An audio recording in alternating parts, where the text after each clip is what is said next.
Assalamualaikum warahmatullahi wabarakatuh. Kami dari kelompok 8 mata kuliah Sejarah Islam dengan dosen pengampu Bapak Yuliantoro MPD yang beranggotakan saya Hadamansyah, saya Liang Graini, saya Merika Purnama,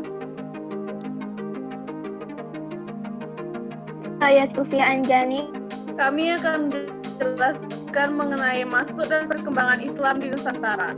Yang pertama adalah teori masuknya Islam di Nusantara yang akan dijelaskan oleh Sufia Anjani.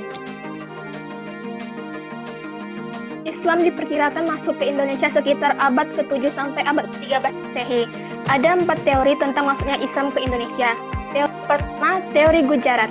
Teori Gujarat ini dipelopori oleh Knut Rockkrans yang merupakan seorang orientalis Belanda.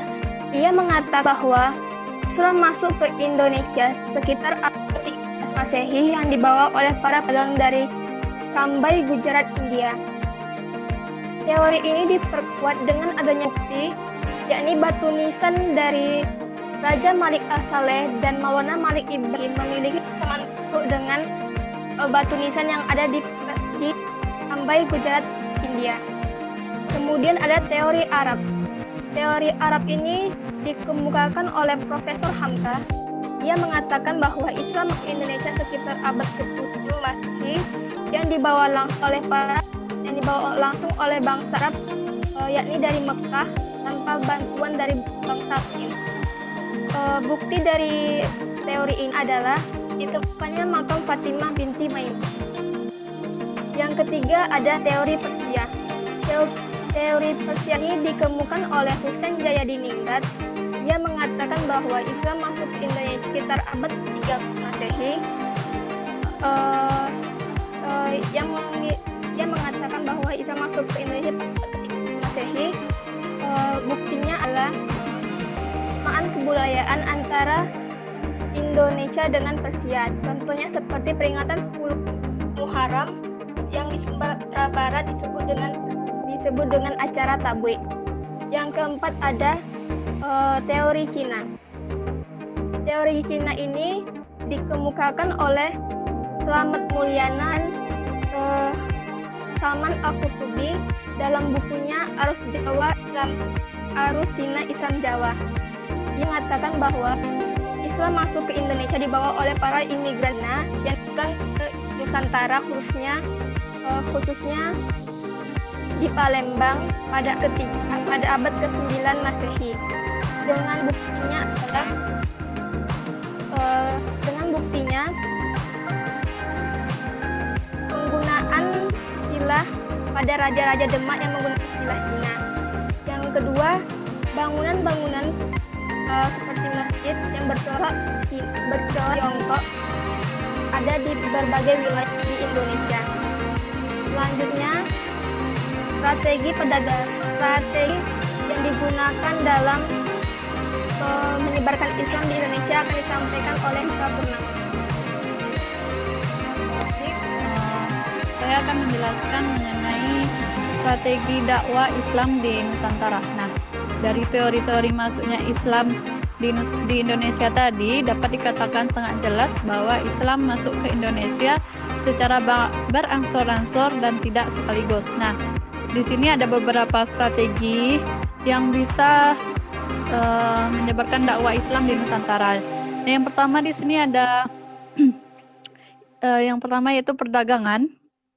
Berdasarkan data sejarah, perdagangan merupakan media dakwah yang paling banyak dilakukan oleh para penyebar Islam di Indonesia.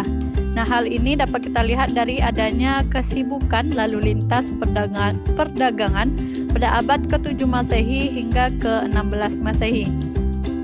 Nah, di samping berdagang, mereka juga menyiarkan agama Islam.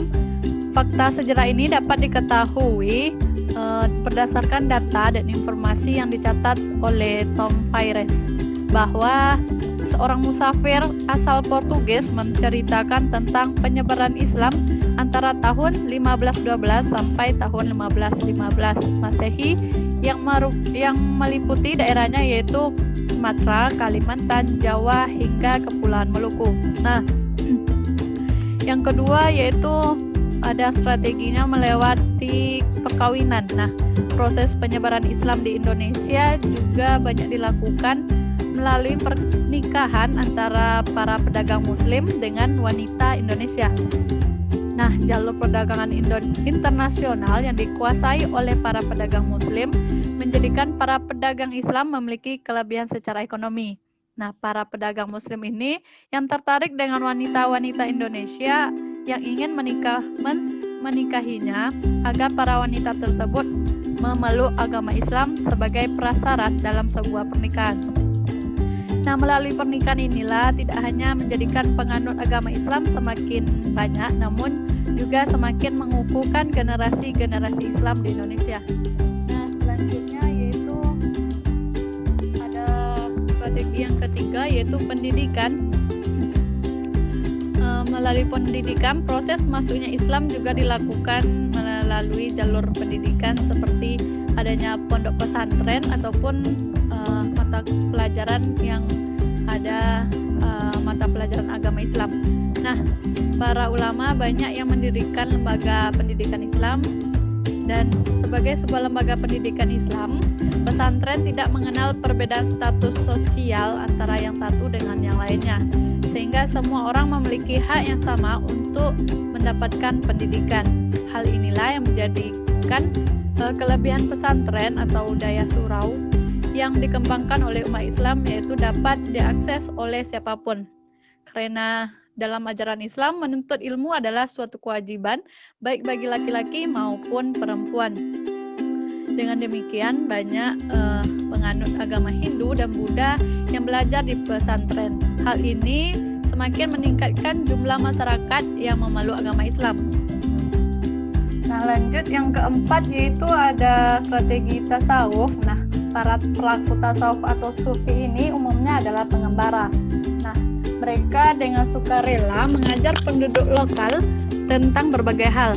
Nah, mereka ini juga sangat memahami persoalan para penduduk lokal dari berbagai sisi. Nah, para sufi ini memiliki sifat dan budi pekerti yang luhur sehingga memudahkan mereka bergaul dan memahami masyarakat. Nah, di sini hal ini menjadikan para sufi melihat celah yang dapat dimasuki ajaran-ajaran Islam dengan tasawuf. Bentuk ajaran Islam yang disampaikan kepada penduduk pribumi dapat dengan mudah masuk ke alam pikiran mereka. Di antara para sufi yang memberikan ajaran Islam kepada masyarakat adalah salah satunya yaitu Hamzah Pansuri dari Aceh, Syekh Lema Abang, dan Sunan Panggung dari Jawa. Nah, yang terakhir yaitu ada strategi dari kesenian dan budaya. Nah, para tokoh penyebar Islam mengajarkan Islam menurut bahasa dan adat istiadat masyarakat setempat.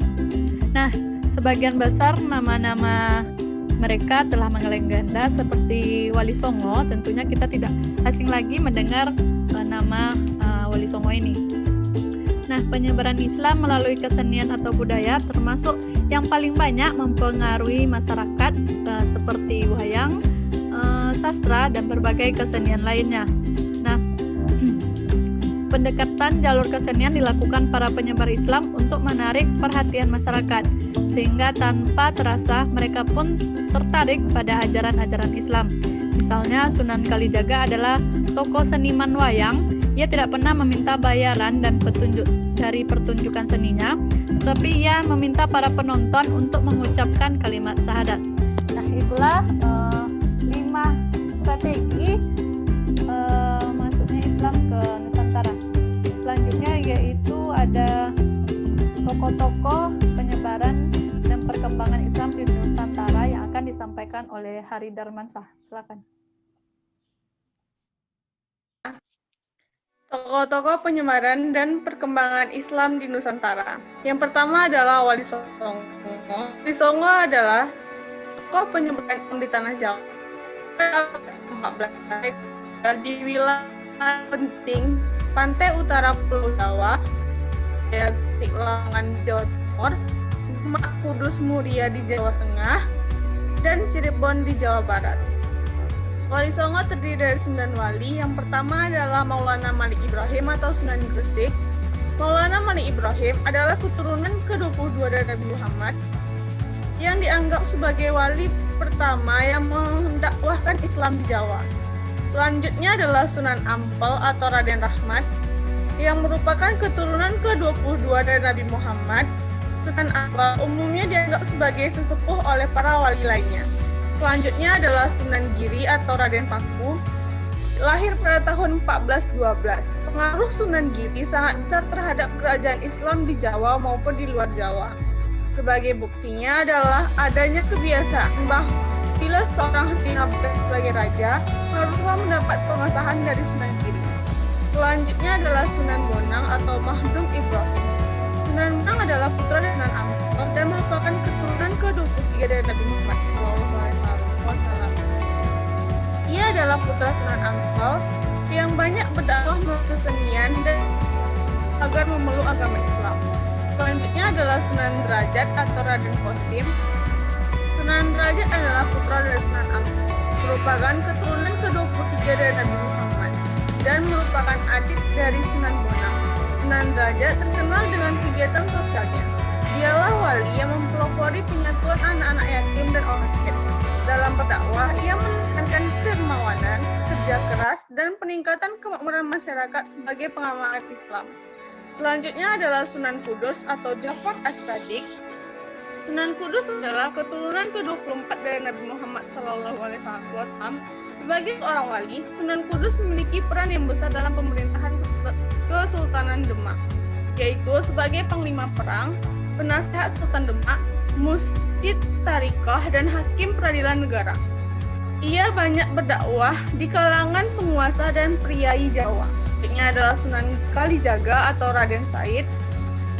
Sunan Kalijaga adalah murid Sunan Bonang. Sunan Kalijaga menggunakan kesenian dan kebudayaan sebagai sarana untuk berdakwah, antara lain kesenian wayang kulit dan tembang suluk. Selanjutnya adalah Sunan Muria atau Raden Umar Said. Sunan Muria merupakan putra dari Sunan Kalijaga dan adik ipar dari Sunan Kudus. Sasaran dakwah beliau adalah para pedagang, nelayan, pelaut, dan rakyat jelata. Beliau satu-satunya wali yang tetap mempertahankan kesenian dan wayang sebagai alat untuk menyampaikan Islam, dan beliau pula yang menciptakan tembang sinom dan kinanti. Yang selanjutnya adalah Sunan Gunung Jati atau Syekh Hidayatullah. Gunung Jati mengembangkan Cirebon sebagai pusat dakwah dan pemerintahannya, yang sesudahnya kemudian menjadi Kesultanan Cirebon. Selain Wali Songo, para umat juga merupakan tokoh-tokoh penyebaran dan perkembangan Islam di Nusantara. Proses penyebaran Islam di wilayah Nusantara tidak dapat dilepaskan dari peran aktif para ulama. Melalui merekalah Islam dapat diterima dengan baik di kalangan masyarakat. Di antara ulama penyebaran Islam pasca Wali Songo tersebut adalah Hamzah Mansuri, Syekh Muhammad Arsyad Al-Banjari, Syekh Abdus Salam Al-Palimbani, Syekh Muhammad Nawawi bin Umar Al-Bantani, Syekh Khalil, Kiai Haji Saleh Darat, Kiai Haji Ahmad Dahlan, dan Kiai Haji Muhammad Hashim Asy'ari. Selanjutnya adalah kerajaan awal di Nusantara yang akan disampaikan oleh Saudari Lia. Kerajaan Islam awal di Nusantara. Yang pertama, Kerajaan Samudra Pasai, merupakan kerajaan Islam pertama di Indonesia. Kerajaan ini didirikan oleh Meurah Silu pada tahun 1267 Masehi. Bukti-bukti arkeologis keberadaan kerajaan ini adalah dikemukakannya makam Raja-Raja Pasai di Kampung Giudong, Aceh Utara. Selanjutnya, Kerajaan Aceh. Kerajaan Aceh Darussalam 1496 sampai 1903 berdiri pada masa runtuhnya Kerajaan Samudra Pasai. Kerajaan Aceh Darussalam atau yang sering disebut juga sebagai Kesultanan Aceh terletak di utara Pulau Sumatera dengan ibu kota Banda Aceh Darussalam. Sultan pertama Kerajaan Aceh Darussalam yaitu Sultan Ali Mahmud Hayat Shah dinobatkan pada hari Ahad 1 Jumadil Awal 913 Hijriah bertepatan dengan tanggal 8 September 1507 kalender Masehi. Selanjutnya, Kerajaan Demak merupakan kerajaan Islam pertama dan penguasa Pulau Jawa yang berdiri pada tahun 1478 yang dipimpin oleh Raden Patah. Kerajaan Demak terletak di wilayah Demak, daerah pesisir utara Jawa Tengah. Kerajaan Demak merupakan pelopor penyebaran agama Islam di Pulau Jawa dan Indonesia pada umumnya. Selanjutnya, Kesultanan Malaka. Kerajaan ini pertama kali dibentuk dan didirikan oleh para Meswara pada tahun 1405. Kerajaan ini tercatat memiliki hubungan baik dengan Cina, yang dimana tercatat sudah banyak hubungan yang dilakukan oleh kedua belah pihak. Kerajaan Malaka terkenal sebagai penguasa jalur pelayaran dan perdagangan di Selat Malaka sekitar abad 15. Selanjutnya yaitu Kesultanan Pajang. Kesultanan Pajang didirikan oleh Sultan Hadiwijaya atau biasa disebut dengan Jaka Tingkir yang berasal dari Pengging, yakni di lereng Gunung Merapi. Ia adalah menantu Sultan Trenggono yang diberi kekuasaan di Pajang. Membunuhnya dan merebut kekuasaan Demak dari Arya Pesang, seluruh kekuasaan dan benda Demak pindahkan ke Pajang. Selanjutnya Kesultanan Cirebon.